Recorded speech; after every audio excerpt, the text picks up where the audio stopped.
Yan, simulan na natin to mga idol. Simulan natin to. Kunin natin ng 2 minuto. Tanggal na yung tampalit.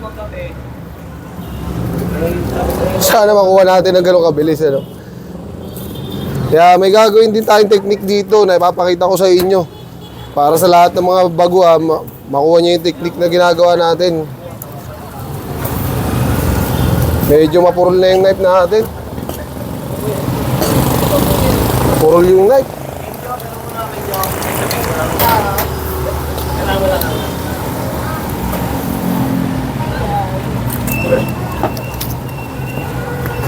One, two, three, four. Sa ibabaw ng beef rib.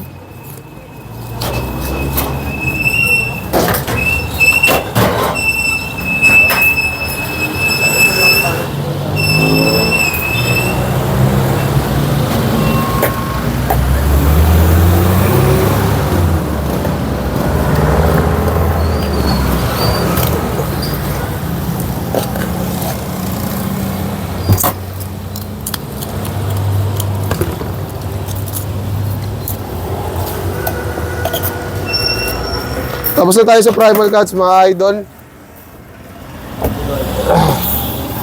So deboning. Ito may mantsa pa ng gulay no. Na ano ang kasi ng gulay. Patungan.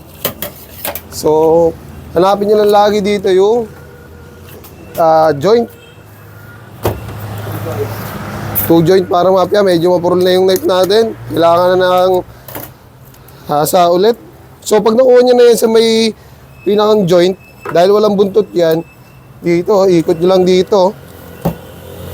Tapos, sundan nyo lang yan.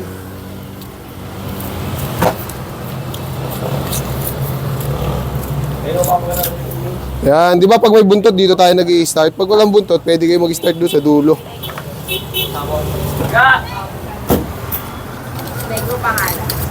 Yan, hindi ko tatanggalan ng bias to ha. Mamaya, paliwanag ko sa inyo kung bakit.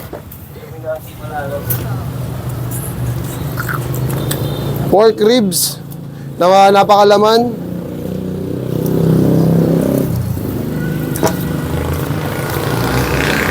Yan, dito tayo sa exciting part. Shoulder blade.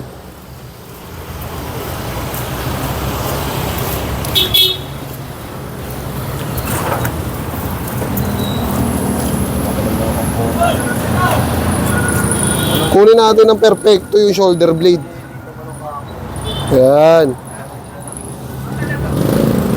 Ayan o. Tapos pa-slant dito sa may layer.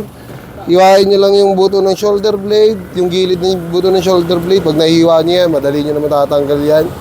Angat nyo lang na gano'n o. Ayun, kitang-kita na agad. Ganon din dito sa kabila. Pa-slant. Sa may gilid lang ng buto ng shoulder blade, no, mga idol. Yan, yung gilid ng buto ng shoulder blade. Ayan ang hiwain nyo. Yan, pag nagawa nyo yan, napaka-basic ng tanggalin nito. Oh. Oh, di ba? Napaka-basic tanggalin. Oh, tapos ito yung litid. Pag may buntot yung kinakalas natin, nandito yung litid sa kabila. So, pag walang buntot, nandito sa kaliwa. Pagka may buntot, nasa kanan. Pag walang buntot, nasa kaliwa, okay? So, yan.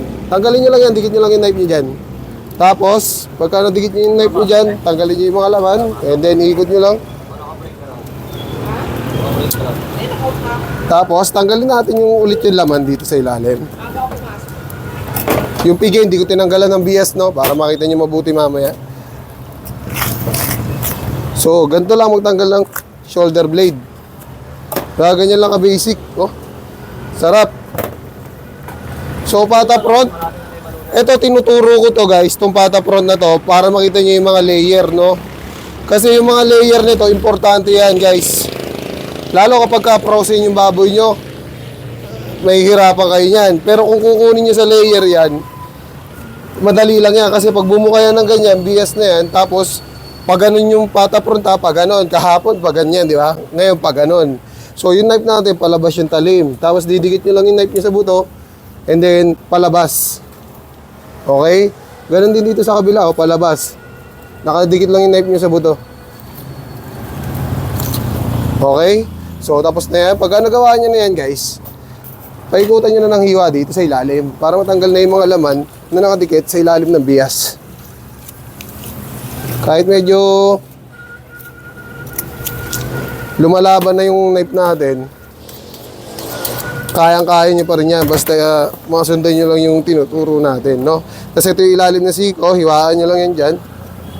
Tapos pasok nyo yung knife nyo rito, palabas, para mahiwa lahat ng laman. Tapos paikot ulit. Ayan.